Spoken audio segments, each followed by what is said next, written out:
리딩 지저스 253일 요한일서 1에서 3장까지 말씀 함께 나누겠습니다. 1장 영원하신 예수님. 예수님은 태초부터 계셨습니다. 그분은 영원하신 분인데 이 땅에 오셔서 자신을 나타내셨습니다. 요한은 하나님의 말씀이신 예수님을 받고 만진 부활의 증인입니다. 부활의 증인인 요한이 예수님을 전하는 이유는 복음을 통해 하나님 아버지와 예수님과 깊은 사귐이 있게 하기 위함입니다. 하나님은 완전하고 온전하신 분이십니다. 어떤 사람이 하나님과 사귐이 있다고 말하면서 악한 행위를 하면서 살아간다면 그것은 거룩하시고 선하신 하나님과 함께 행하는 것이 아닙니다. 반대로 하나님의 거룩하심을 반영하는 삶, 즉 빛 가운데 행하는 자는 하나님과 함께 행하는 삶의 증거입니다. 이와 같은 삶을 살기 위해서 신자는 구원받은 하나님의 자녀로 세워가기 위해 그리고 하나님의 자녀답게 살아가기 위해 우리의 죄를 담당하신 예수님께 자신의 죄를 자백해야 합니다. 2장 신자가 마땅히 가야 하는 길.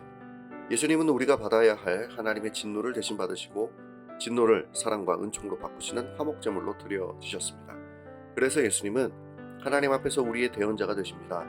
이와 같은 은혜를 누리는 자는 하나님의 풍성한 생명에 거하게 되어 새로운 생명의 원리를 따라 살아가게 됩니다. 신자가 하나님의 말씀을 따라 살아가는 삶의 모습은 구원을 얻기 위한 율법적인 행동이 아니라 구원을 받아 새로운 생명을 누리고 있는 자의 증거가 됩니다. 예수님이 너무 좋아서 예수님의 뒤를 따라 살아가는 것입니다.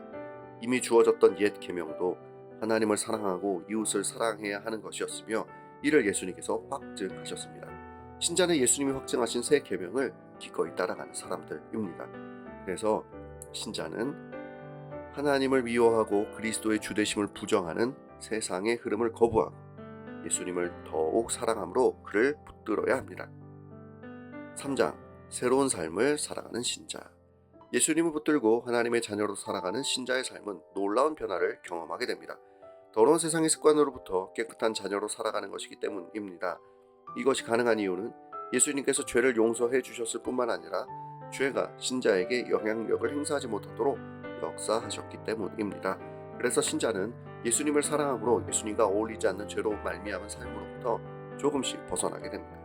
점진적으로 죄의 습관들이 점차 교정되고 예수님이 원하는 삶으로 살아가는 모습이 점점 나타나는 것은 그 사람이 하나님께로부터 난 자라는 사실을 증명하는 것입니다.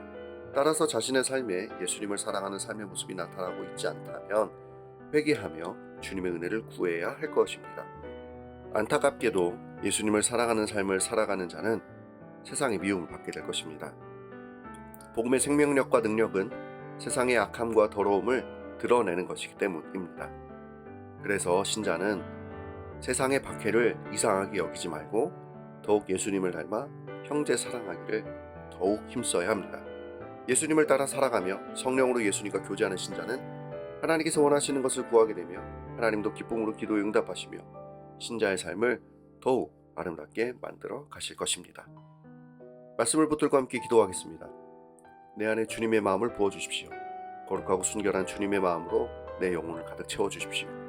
내 삶이 아름다운 예수님의 모습을 닮아가도록 주님의 마음을 내게 허락해 주옵소서. 어둡고 불의가 가득한 세상을 여전히 사랑하시며 안타깝게 바라보시는 하나님의 마음을 알아 사랑으로 이웃과 세상을 섬기며 하나님의 사랑과 마음을 전할 수 있도록 십자가에 달리신 예수님의 마음을 우리에게 부어 주옵소서. 아름다우신 주님께서 영광을 받으시고 높임을 받아 주옵소서. 예수님의 이름으로 기도합니다. 아멘.